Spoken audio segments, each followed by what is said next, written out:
বহু বহু দিন আগের কথা। এক গ্রামে বাস করত এক ভীষণ অলস যুবক, তার নাম কানাই। একদিন তুচ্ছ কারণে সে বাড়ি থেকে অভিমানে বেরিয়ে পড়ল। হাঁটতে হাঁটতে ক্লান্ত হয়ে এক বিশাল বটগাছের নিচে বসে পড়ল সে। পেটে তখন তার রাজ্যের ক্ষুধা, বেলা গড়িয়েছে অনেক। কানাই পাগলের মতো চারদিকে খাবার খুঁজতে লাগল, কিন্তু কোথাও কিছু পেল না। হঠাৎ ভাগ্যক্রমে সে দেখতে পেল, একটি কলার পাতার উপর যত্ন করে রাখা আছে জবের ছাতু আর খানিকটা গুড়।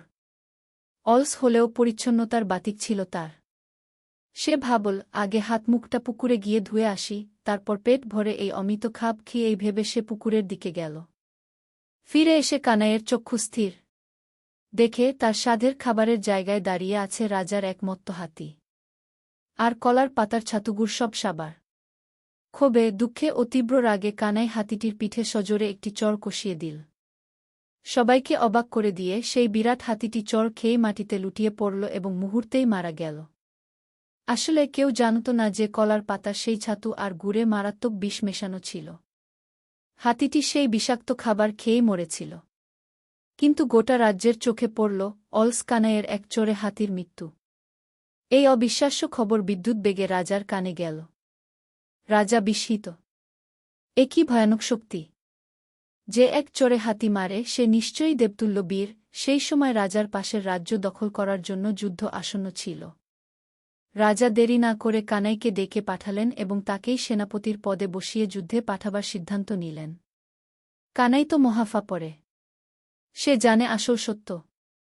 কিন্তু এখন সে কি মহাবীর! বিশাল এক অশ্বে আরোহণ করে তার পেছনে শত শত সৈন্য নিয়ে সে চলল রণক্ষেত্রের দিকে। পথের মাঝে সে দেখল দুপাশে আকাশছোঁয়া দুটো বিশাল তালগাছ। রাস্তাটি ছিল তাদের মাঝখান দিয়ে খুবই সরু। ভীতু কানাইয়ের মনে হল, এই বুঝি গাছ দুটো তার উপর ভেঙে পড়বে।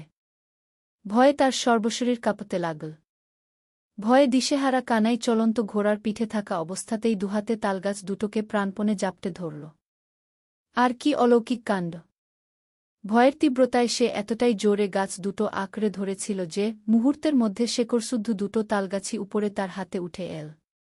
সেই উপরানো দুটো তালগাছ দুবাহুতে ধরে ঘোড়ার পিঠে চেপে কানাই যুদ্ধের ময়দানে গিয়ে পৌঁছাল।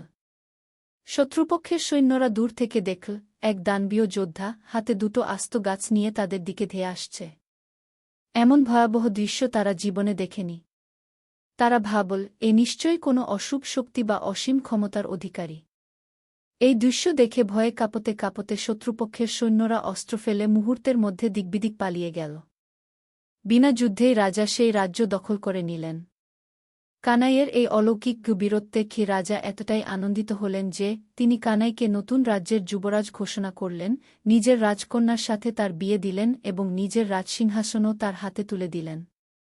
আর এভাবেই অলস ছেলে কানাই না জেনে না বুঝে সামান্য কয়েকটি ভুল বোঝাবুঝির মাধ্যমে এক বিশাল রাজ্যের রাজা হয়ে সুখে শান্তিতে রাজত্ব করতে লাগল।